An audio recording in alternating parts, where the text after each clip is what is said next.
Hello, everyone. Good afternoon from Tokyo. Today, I have a great pleasure to speak with Janet from Singapore. And Janet, she's helping C-suite leaders to get them seen and heard online. Hi, Janet. It's a great pleasure to have you today. How are you? I'm good. Thank you. Thank you for having with me on the show. Thank you for joining our community, and I'm very curious to learn more about you and how you became who you are today. Sure. Yeah, so for me, I have been in the corporate human resource for 25 years, and I took a career break. So while trying to explore options if going back to the corporate or having another plan, that's how I got to know So Rich Woman and join them and become a podcast coach now. Okay, so can you share a little bit more, like how did you decide to be in this space after a long, successful career in the corporate world? What actually motivated to change and to become an entrepreneur?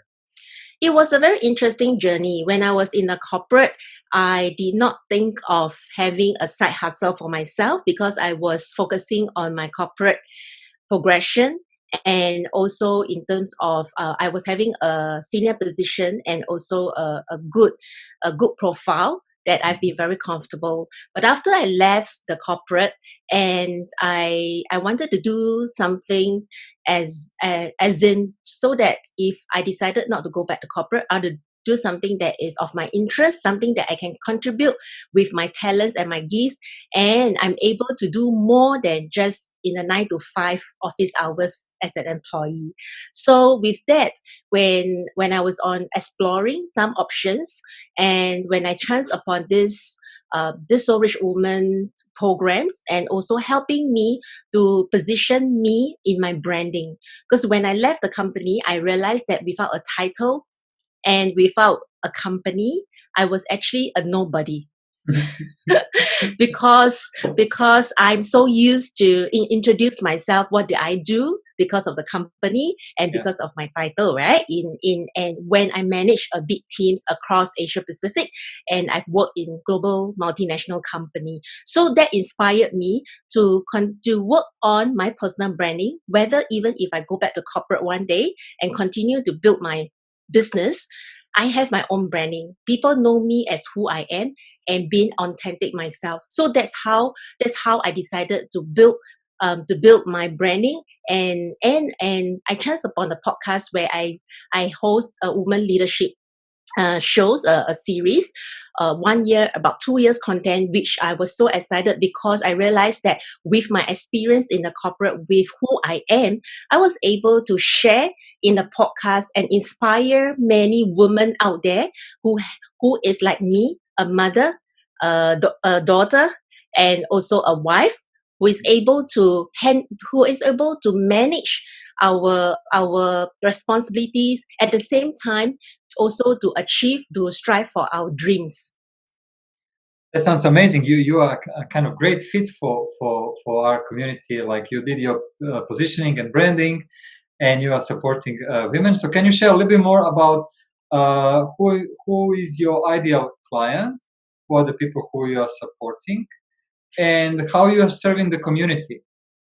Yes, so because I came from a corporate employee, so I'm actually serving 9 to 5 employees who wants to have their own branding and also want to be seen as a leader online, and also have their voice heard and shine across the countries. And the other part that I'm also working on is actually building the financial blueprint for the women leaders whom, like myself, whom I'm able to take a 1 year career break because of my financial blueprint over the years. And I'm able to pursue my dreams, and also to look at this business. If I do not have the financial blueprint, I will not be able to do so. So my target is really on employees 9 to 5, women leaders who want to have their voice, build their branding, and also at the same time have that how to have that confidence, so that one day if you have to leave the corporate job, because of personal reasons like myself, because of my family reason, because of my late mom who has passed away end of last year, and because of children or because of illness or any reason, that you are able to have the confidence to be able to come out of the corporate and start your own entrepreneur journey. And that you're going to start with a podcast masterclass in July. So for people who Yes. are watching this interview, maybe it's going to be a little bit later, but if you can share some information about the podcast Sure. as well. We do have a master class, which is, we do have a date coming up, which is on 4th July, 2020, but we may have another class as well. So it's ongoing. So it depends on, in terms of what are we looking for during that period. But we do have an ongoing the Skills Future podcast training for those who wants to know what is podcast. And also this Skills Future is for Singapore only, where you will be funded 100% just for Singaporeans. But outside Singapore, it was still something that you can explore. But there will be other programs that you can explore what is podcast and how you can get started. So that is the main intention, because we don't want to make it difficult. Like myself from corporate, I'm not a tech savvy person. I've never been in online space before, zero experience. I have not done sales before, but I started, and that's how I got my results in a very short period of time. That's amazing. I love podcasts. And can you also share why a corporate woman and how did you decide to work with them? And what do you think you can achieve in this project? What is your vision of this business for the future? For me, for the future, I really want to help women because I've been there, I've done that, and I understand the struggles and also how it was feeling that instability. What if one day you lose the job? What if one day something happened, you got to quit the job? So I'm here to support women out there through this journey, that they can be confident and able to go after their dreams that they have wanted to achieve for their life. That's a very good point. Like today, I think many people who are in a corporate world, they worry about their security because Definitely. of the financial crisis. And yes, there is an article recently, I think about 3 weeks ago, in Singapore. 2 out of 3 Singaporeans do not have enough savings to last more than 6 months. So that is something quite of a concern.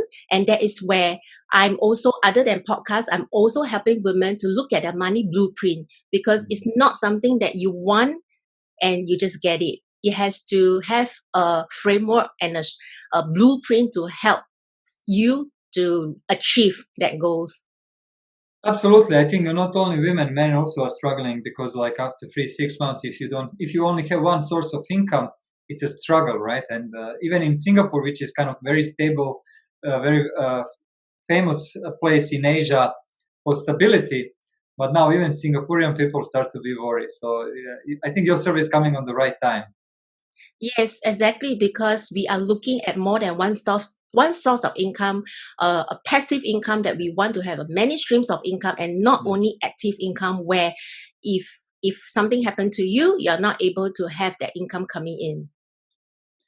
Sure. And in your personal experience, like you express, you went there, so you were in that position, and you know what kind of problems they might face, because you face the similar problem.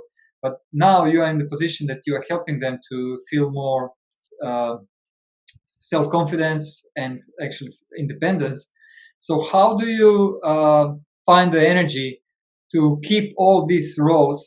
Like you said, you're a mom, you're a daughter, and you're a wife, and at the same time you have clients who needs you. And how do you energize yourself? How do you manage all those tasks and at the same time helping others? Very good question, because I have 3 children. They are Okay. 15, 15, 13, and 11 this year. And yes, so I think for me, it's really looking at the reason why. The driver, why am I doing this, is very important, because for me, I've been in human resource, focusing on leadership development, change management, that I want to help people to be better. So we don't look at like change a person totally, but as long as the person improves and get better, and because of that skill set, whatever they have learned, they're able to have a better life for themselves, because that is what drives me. For me is to help others people to have a better life, and also for me is to have a better life for my children as well. That's why even though I'm busy with my career in the past, and now with looking at this building, this is not easy, I must say, as I am new on this journey. In fact, it's like 24/7, right? Saturday, Sunday as well is more hours compared to the corporate, because I'm learning. But because I want to keep going, because I don't want to give up. I know that even though there might be some challenges, but I will keep going to actually to urge, because this is the dream that I wanted to have, to have that freedom for myself, so that I can continue to have that freedom to help people as well, compared to a 9 to 5 job where I have to focus on my key performance indicators and the projects that I have to work on for just for that company. What is the best way to reach out to you if they need your help? You can connect with me on Facebook or LinkedIn, and my name is Janet Aisyah Quek. So it's JanetAisyahQuek. So connect with me on Facebook and LinkedIn. Janet, thank you so much. This was short, but very. I'm very happy with the interview. And ladies, all of you who are still struggle between 9 and 5, and you think this time is a good time to see alternative, at least, and then you can decide is that for you or not. Then please be free to contact Janet, and she definitely can help you. If you are Singapore based or if you are in the region, please reach out to Janet. Thank you so much. Thank you, Ed.